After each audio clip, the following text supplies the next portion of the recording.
Thank you. Thank you so much to the organizers for the invitation. And it's really been a pleasure so far with so many beautiful talks. So I want to introduce some context and some tools that we'll hopefully be using in our group.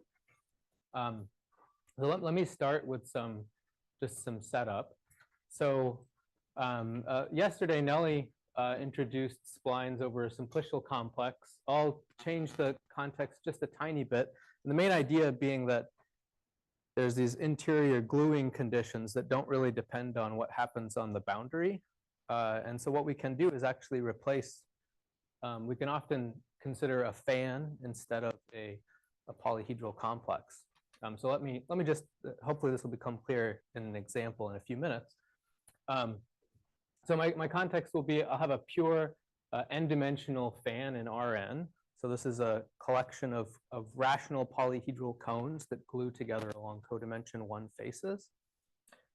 So this will mean the interior I-dimensional cones.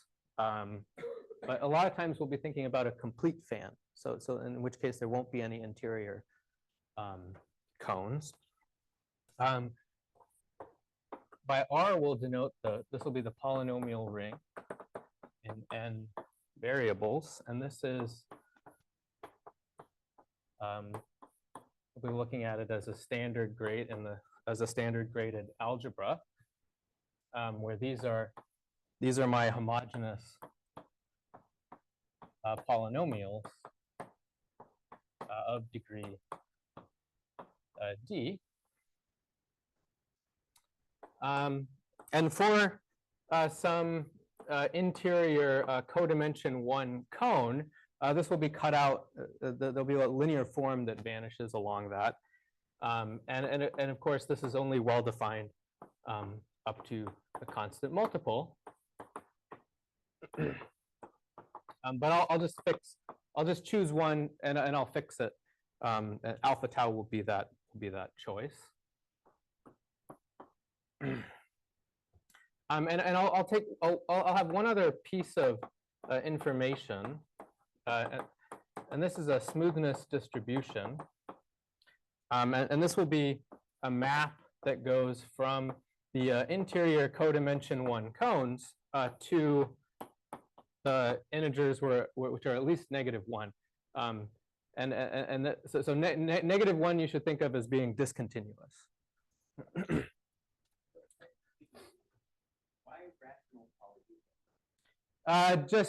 Just for simplicity.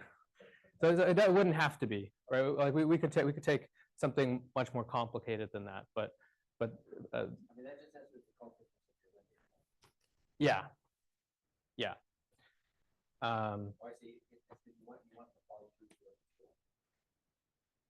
Well, yeah, and I want to be able to construct complicated things, fairly complicated things. I don't know how to construct them in general, I guess.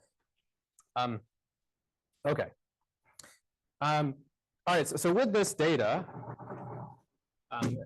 we can construct the splines. Oh, I guess I have to be careful. Where's my line here? Is that okay? Okay. Okay. So splines on. So you need both of these pieces of data. And I'll put this will be my notation, and what this is it's the tuples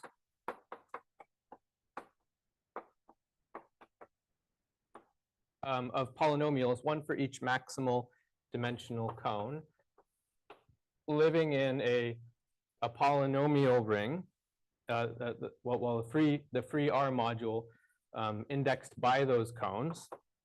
I mean, they're going to satisfy the property that f sigma 1 minus, if I have two maximal dimensional cones which are adjacent, meaning they meet along a codimension 1 face, then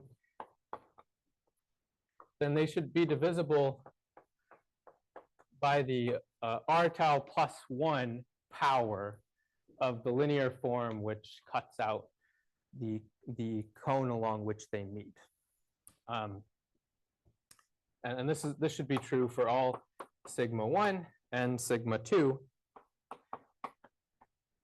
which meet along such a cone.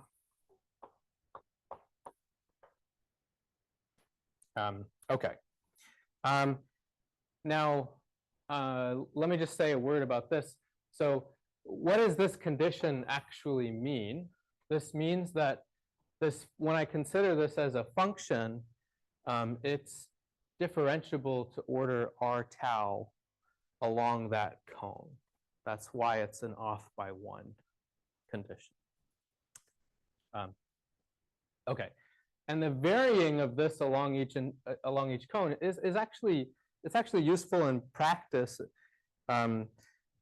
to either enrich the spline space or to kind of to get more or less splines, essentially. Okay, that'll play a slightly different role for us. Let's see.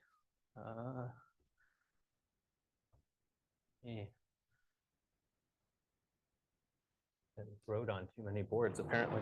My pre-work is coming back to bite me now.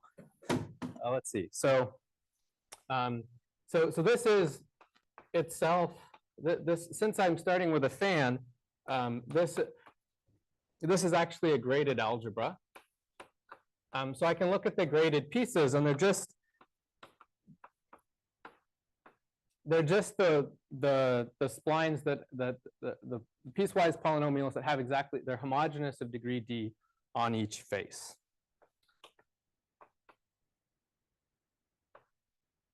Okay, and this is a graded algebra now with this.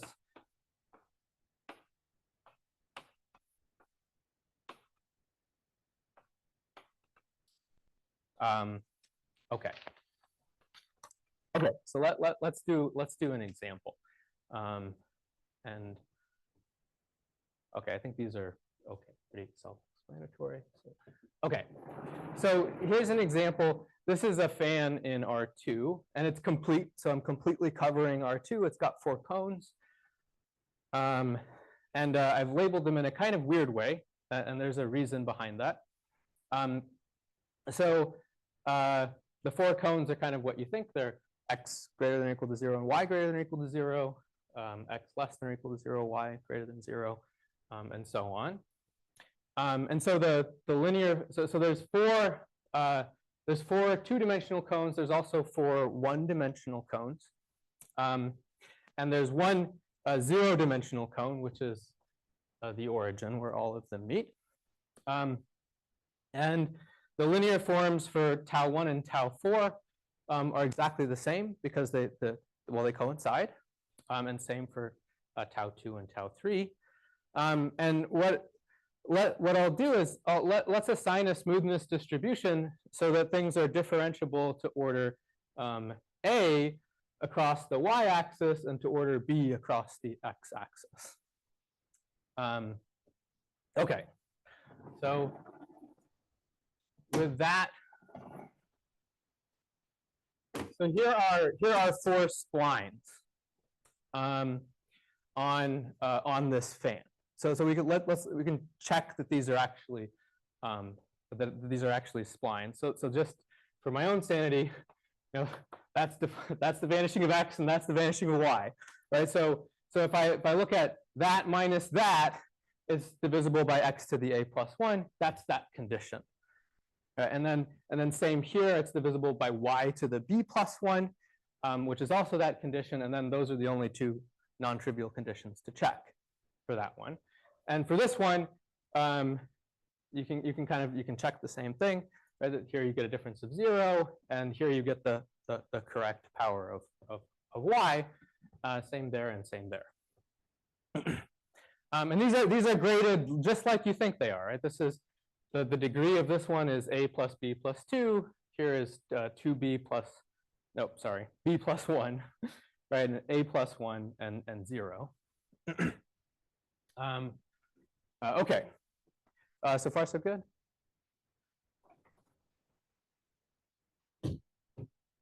Okay, so if I take these and put them in a matrix, kind of by separating out the restrictions to each one of the cones, let's see what I get. So my F1, I'm going to use this. I'm going to use the way that I ordered it up there, and this is where that's important. I'm going to get. Yeah, I'm getting there. Yeah. Exactly.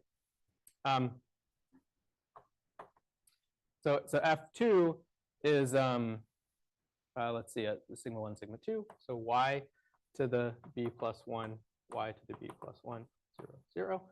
F3, x to the a plus 1, 0, x to the a plus 1, 0, and 1, 1, 1, 1. Everybody clear on how I'm making that matrix? Okay. So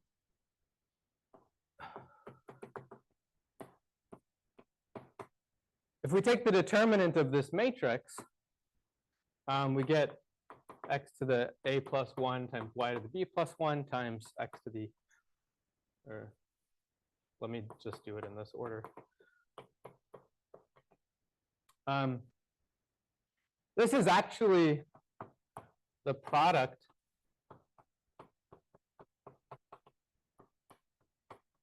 over all of the one-dimensional cones of their labels. And there is a theorem of Rose from 1996 that tells us that this actually means that this is a free R module, and it's isomorphic.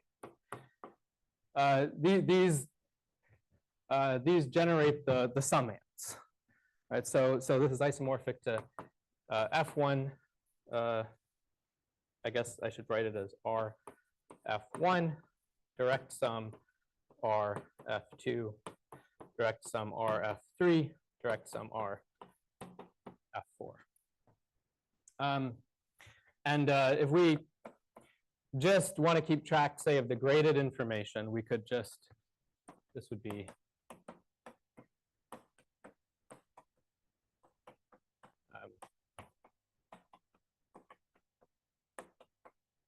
that.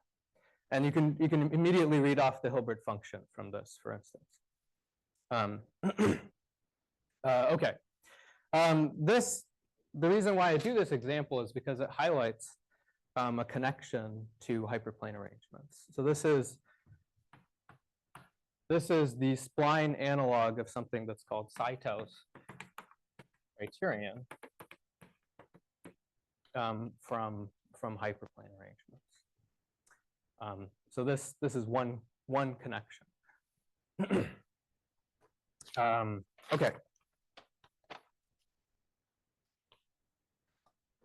So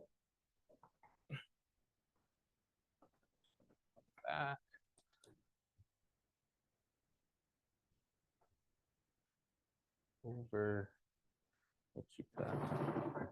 Don't worry. Yeah, okay, good point.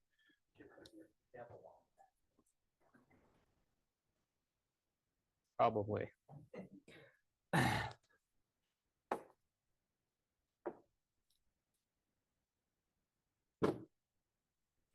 Okay, so here are some open problems that Nelly touched on. Well, we talked a lot about these actually. So one kind of big open problem is to compute this dimension. And in fact, what you would like,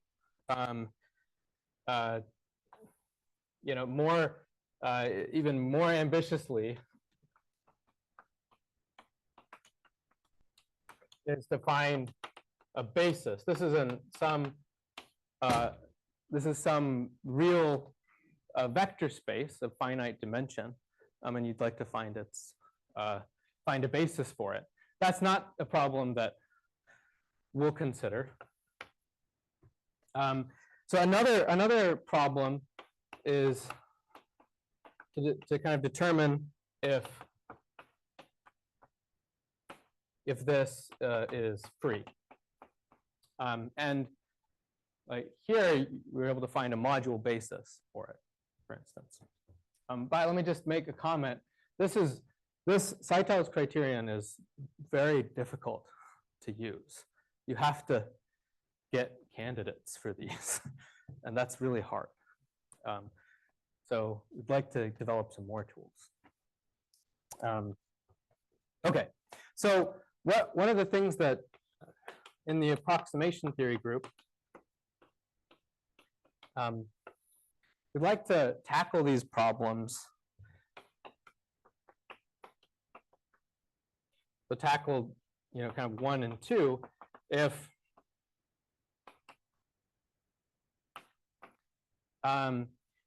this fan is kind of induced by a hyperplane arrangement.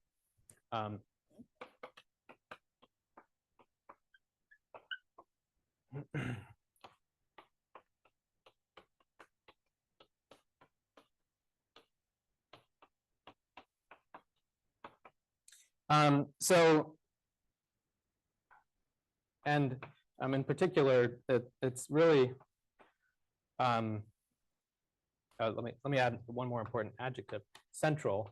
So I want hyperplanes that all pass through the origin. And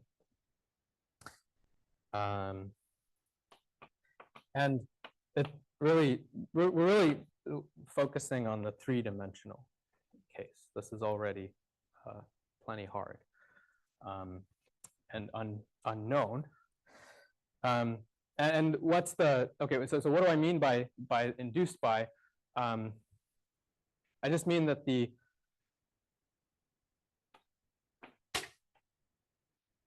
so this means that, right, kind of the maximal dimensional cones, these are the chambers of A. So my hyperplane arrangement will cut up real space into some finite number of pieces. And since it's central, since they all pass through the origin, these are all cones. And I mean, this is a kind of a very simple example of such a thing. Right? So it's the fan induced by the hyperplane arrangement X, Y. Right? It's a Boolean arrangement. Okay, so let me explain what is the kind of motivation for this problem, or some motivation for this problem. I will stay.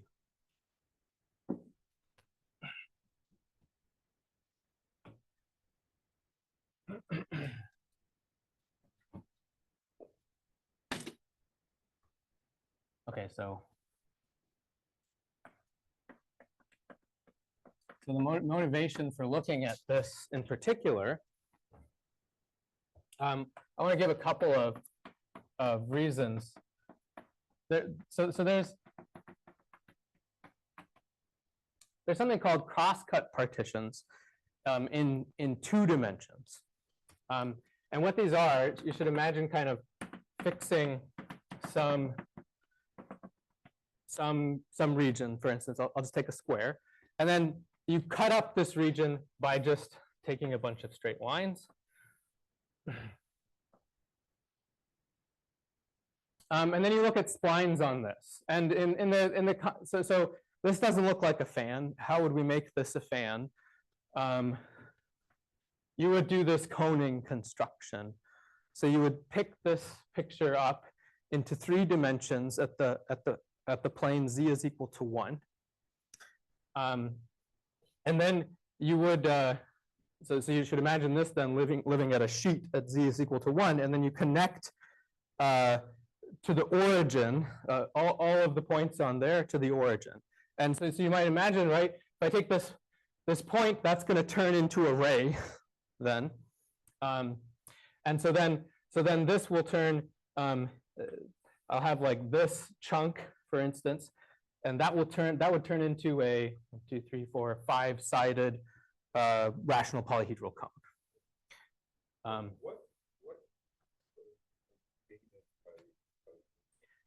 Grading, right? So this would be ungraded. These would be affine linear And by doing this, you're gaining a z, and you're getting grading that way. So this is just the cone over the partition. And in this case, and this is not a complete fan then, right? It's not complete. It doesn't cover all of R3 when you do this. And that makes it quite different from this. Right? These are complete. So you cone over this. So this has been known for quite some time. This dimension has been computed. And a result of Hal Schenk and Mike Stillman shows that this is actually free. So this is kind of a natural next step to look at.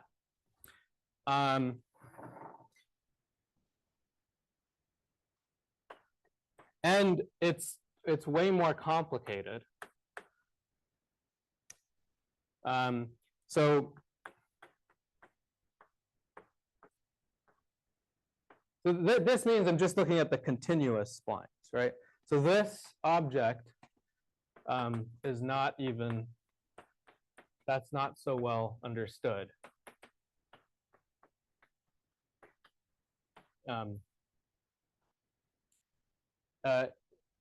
In fact, so sorry, I'm looking at the fan induced by a three-dimensional hyperplane arrangement, central hyperplane arrangement. This object is not matroidal. Freeness of this, even here, can depend on geometry. It's very interesting. It's not even oriented matroidal. So there's an example, and it comes from hyperplane arrangements. It's due to Ziegler. And in this example, it's called Ziegler's pair. And this is an example where if you change the geometry just a little bit, it's free. So it's kind of generically free, but then along there's some locus along which it becomes not free. So it's very subtle. Okay. So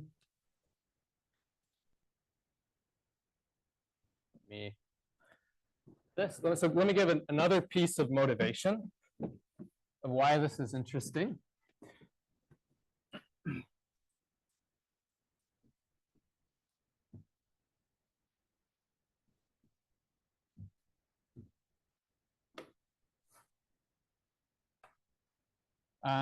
And this is resolving power ideals.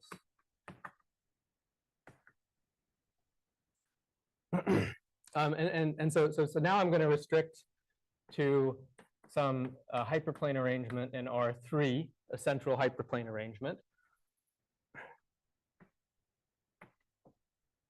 And the fan induced by it. And I'll have some smoothness distribution. I can get from this ideal, I call it J0 because I'm really attaching it to the central point, the origin. And this is the ideal which is generated by all of these powers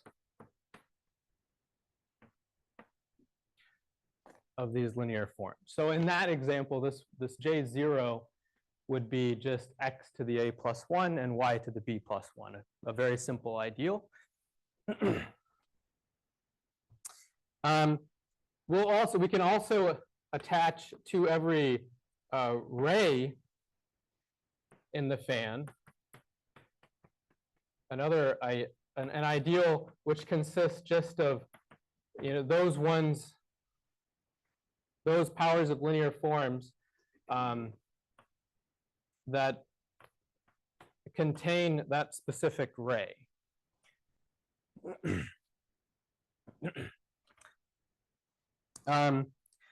And if you combine a result of how and then a presentation that I gave a while ago, then what you get is the following: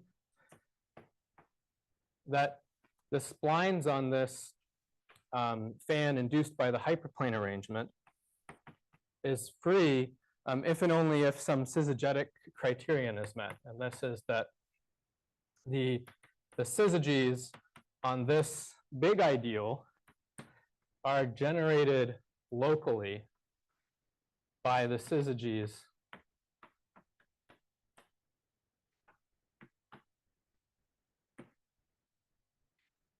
of the ideals that you get on the rays. I mean, this is a super special condition. So for instance, like if I have a complete intersection, the only things that are like that are the Boolean things. Then the Cazul syzygies are, they're local, right? Each one of them is kind of occurring around a ray. Okay. So this actually connects to quite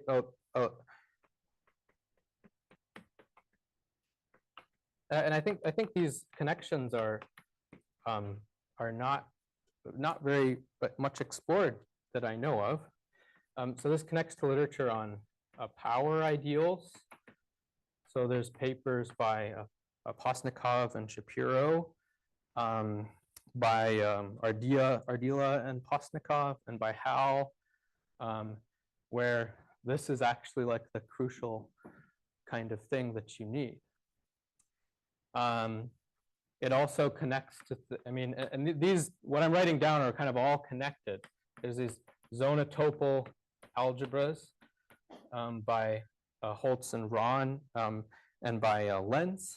You know, so I can post some of these papers on the website for the group, which will be accessible to everybody. And then like Cox-Nagata rings, studied by Sturmfeld and Zhu. So there's, I think these are kind of a fertile ground for things that kind of should be free. And at least in Macaulay 2, you can check that that a lot of the things that kind of come from the Postnikov-Shapiro context are in fact actually free. Okay. Let's see, where am I at? Oh, and 25? 25. Okay. Okay. So that's some of the motivation for studying these specific problems. Let me give you some of the tools that we're going to be using to study these. Okay, so the first one, so these are tools old and new. So this is the chain complex that Nelly wrote, that Nelly presented to us yesterday. So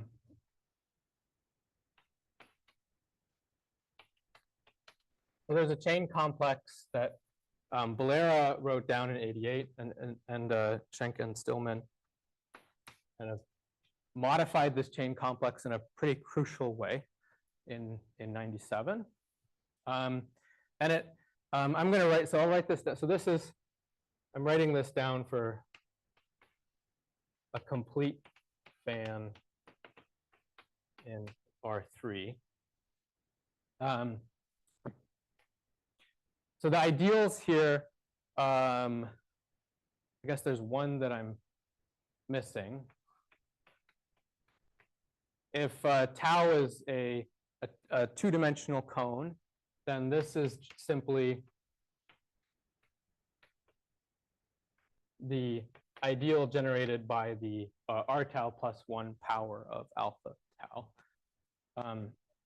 And then this J gamma and J0 are exactly these ones.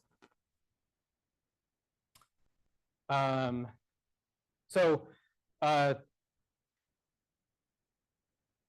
let me explain a little bit where this comes from. So these are like cellular differentials from topology mod boundary, right? So what these are, this map in particular records that I'm going to take. Let me write down what we're going over. So I'll take two adjacent three-dimensional cones, and this map will end up taking their difference and then sticking that difference inside of the summand, the quotient corresponding to the tau along which they meet. And so what does this record? Being in the kernel of that actually records the spline conditions that I erased, didn't I? No, they're here. Okay. Right, so that records this condition right here. So being in the kernel of this map is exactly saying that I'm a spline. And the really cool thing is that you can extend that differential down to the lower dimensional faces, and it gives you interesting information. Okay, so there's arrows going this way too. This is a short exact sequence of chain complexes. And by what I just said, so this H3 of this complex that I'm denoting R bullet mod J bullet is isomorphic to the splines, right? Okay. This middle row records really kind of the singular homology mod boundary. What is it? There's a name for this, but I forgot it. Borel-Moore, I think that's what it's called. Borel-Moore homology of this non-compact thing. And so in this case, this is exact except for here. There's a copy of R up here. And that means that this will break up into a bunch of short exact sequences, and so this beginning part, there's an R there which will include into the splines as global polynomials. That's what that map is. And then the quotient is the kernel here. So what that tells you is that this is isomorphic to a copy of R plus the top homology there. Okay. And then the rest, how will the rest break up? So there's a homology here which could be non-zero. It's isomorphic to that homology there. And then this homology here, this is a surjective map. So that homology vanishes, and the rest vanish as well. So there's only one potentially non-vanishing homology module, which is kind of these at either one of those places, and those are isomorphic. Okay. And what does that actually tell you? This is kind of going back to this actually. That homology module, let's see if I H1 of J bullet is 0 if and only if this is a free module. I mean, and in that case, you can compute this dimension formula very easily. Kind of, well, that's a lie. Sorry. You can compute it using the local information. A big question mark is determining the dimension of this thing. This is really difficult. Okay. So one problem for the group, which I think may actually be doable, is look at when. So I think we can use these tools if A is what's called a generic arrangement, which means that no three planes meet along a line. And I think there's some potential to use some of these tools to get the dimension in that case. And this would correspond to what's been called in the literature as a simple crosscut partition. So I think that's one problem that we may have some potential to actually get somewhere. Okay, let me.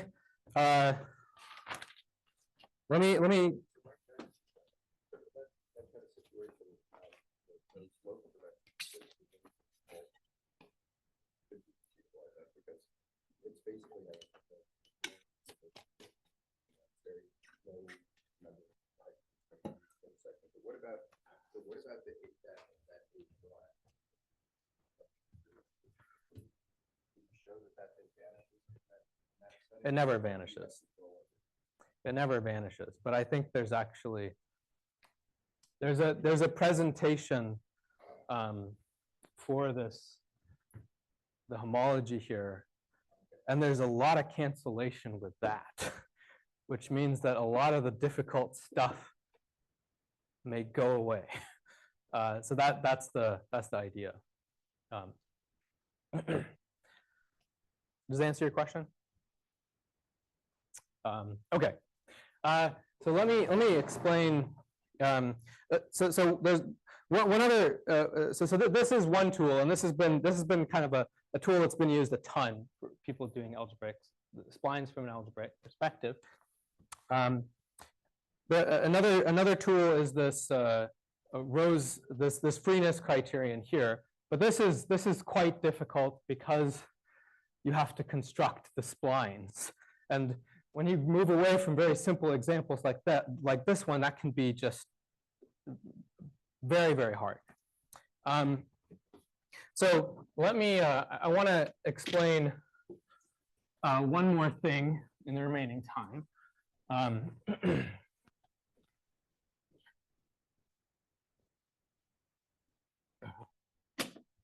Well, I guess two more things, but this one will be short. So here's another tool that has kind of been. This is by Juliana Tomatsko and two of her students, I believe, introduced this idea of generalized splines in 2016. And what the setup here is that you have some graph, and you have some smoothness. You have some smoothness distribution that you're imagining now you're going to attach to the edges. And you also are going to label each edge by a linear form. And with these labelings, you can define this generalized spline module, which is, so now you're going to look at, you really want to, the idea is to think of this as being the dual graph of your thing. Right? So you're going to have a tuple of polynomials now, one for each vertex. And now the condition is that if I have two vertices connected by an edge, they should be, I mean, it's the same condition. For all edges of the form B1 and B2.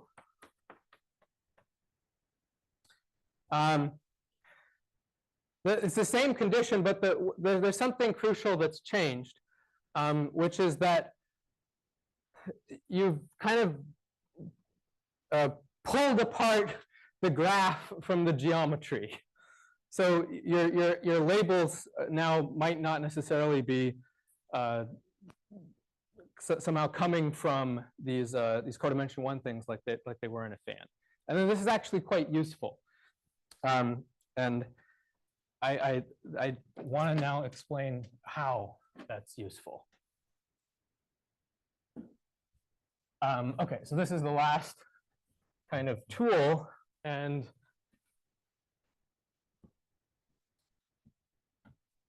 So the motivation behind this, so this is kind of a new thing that I don't know how much it will help or if it will help at all. And the idea is to try to pull over some things from hyperplane arrangements. So in hyperplane arrangements, and particularly when you're studying these module of derivations, which made an appearance in the talk this morning, you have these important sequences, these deletion restriction sequences that kind of are a lot more powerful and flexible than like Sighthouse criterion, this determinantal criterion. And so this is kind of the idea.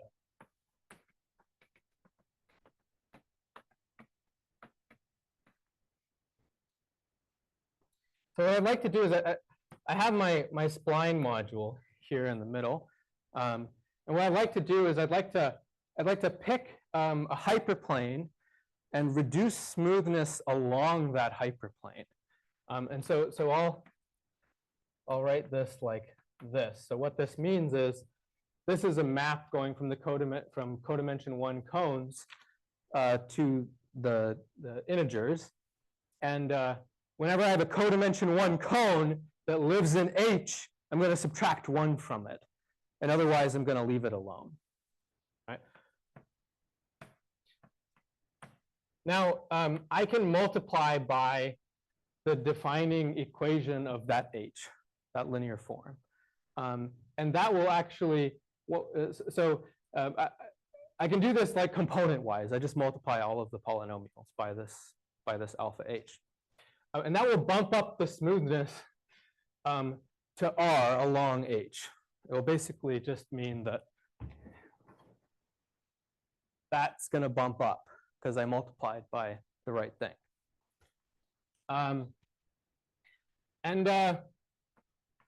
then you could have another map where you reduce mod that linear form. And what that does is it puts us inside of something that's not really splines on a fan anymore. It's what I'm doing is I'm imagining I have this dual graph to this fan, and the dual graph, the edges are labeled by these powers of linear forms, and I'm reducing those linear forms mod alpha H. So I'm landing inside of a smaller polynomial ring. So I'll denote this by, so this means this is the dual graph. And this, what it does is to each edge, which is dual to some tau, I'm going to attach the label alpha tau mod alpha H in the ring R mod alpha H. So I'm reducing the number of variables. Okay. So when my fan is coming from a hyperplane arrangement, this dual graph is the edge graph of a zonotope, so it has a lot of structure. So there's code now. I've written code to kind of compute these things. And the thing is, though, that you'd like to use this, leverage this somehow. The motivation for this is coming from multi-arrangements, where there's a paper where you have exactly this kind of a sequence, and it actually, there's things called addition-deletion theorems for freeness that come from it. And you would like to mimic those. And a problem is that this map pi is not, even when sigma is 3-dimensional, It's not locally surjective. It doesn't become a short exact sequence of sheaves, which you really need it to be if you want to do useful things. But I think there's a modification that you can make. And so this is another a problem that I think would be really interesting for our group to study. Let me go ahead and stop there.